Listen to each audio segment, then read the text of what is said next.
Hey guys, welcome to my new another blog. আজকে সকালে উঠেই ব্লগটা শুরু করলাম, কারণ আজকে যাচ্ছি আমরা তরমুজ কাটাইয়ে করতে।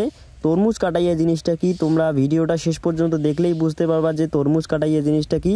আমি নাস্তা করে বাইরে অপেক্ষা করছিলাম বাবা আসা অবধি। বাবা আসলেই আমরা সোজা চলে যাব তরমুজ খেতে। আমি বাইরে টোটোয় বসে বাবার জন্য অপেক্ষা করছি এবং টোটোর আয়নায় ভিডিও করছিলাম। এখন প্রায় 7টা বাজে, এই দিকে হালকা রোদও উঠেছে। বেশি কথা না বাড়িয়ে চলো যাওয়া যাক তরমুজ খেতে। এই যে দেখতে পাচ্ছ বালুর চরটা, এখানে আমরা প্রতি বছর তরমুজ চাষ করি। প্রতি বছরের ন্যায় এবছরও আমরা তরমুজ চাষ করেছি। এই টোটোয় করে যাচ্ছি, এই কিছুক্ষণের মধ্যেই আমরা পৌঁছে যাব তরমুজ খেতে। ফাইনালি আমরা চলে আসি তরমুজ খেতে। বাবা ওইদিকে কাজ করছিল এবং আমি তো পুরো তরমুজ ক্ষেতটা ঘুরে ঘুরে দেখছিলাম। তরমুজের গাছগুলো সবে মাত্র 2-3 পাতা হয়েছে। এই সময়টাই হচ্ছে কাটাইয়ার সঠিক সময়। আমরা এখানে আজকে দুজনেই কাজ করব না, আরও লোক আছে, ওরা এখনও আসেনি। ওরা আসা অবধি আমরা অপেক্ষা করছি এবং ততক্ষণে আমরা কিছু কাজ এগিয়ে নিচ্ছিলাম।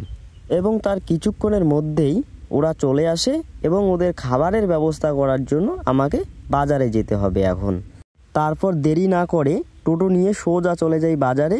ওখানে গিয়ে মাছ নেই এবং তাদের টিফিনের ব্যবস্থা করি, পুরি সবজি।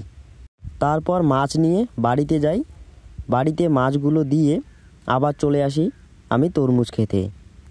এখন তোমাদের বলবো যে কাটাইয়া জিনিসটা কি। এই যে দেখতে পাচ্ছ গাছটা, গাছের চারপাশে মাটি খুঁড়ে গোবর সার দিয়ে আবার বন্ধ করে দিতে হবে।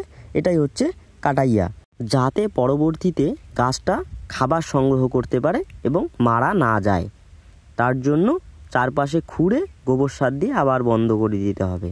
এবার তোমরা দেখো কয়েকটি স্লো মোশন এবং সিনেমাটিক শট। চলো দেখা যাক।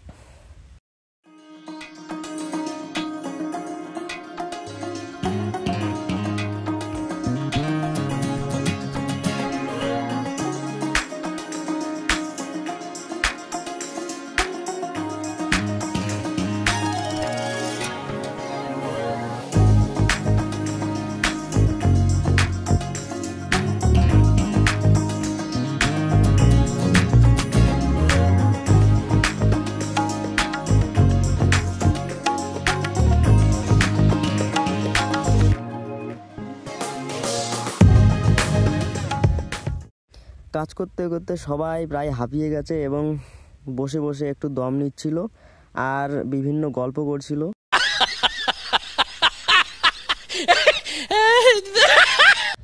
যে গল্পগুলো শুনলে মারাত্মক হাসি পায়, এই গল্পগুলো তোমাদের শোনালাম না। তারপর এই রকম করে প্রায় আধ ঘন্টা কেটে যায়। কেটে যাওয়ার পর আবার আমরা কাজ শুরু করি এবং শেষ করে ফেলি কাজটাকে। আমরা কাজ শেষ করে সমস্ত জিনিসপত্র গুটিয়ে কোদাল ঘাড়ে নিয়ে বাড়ির দিকে যাচ্ছিলাম। তার সাথে সাথে আজকের ব্লগটা এইখানেই শেষ করছি। তরমুজ ক্ষেতটা কাজ শুরু করার আগে এরকম ছিল এবং বিকালবেলা এরকম হয়ে গেল।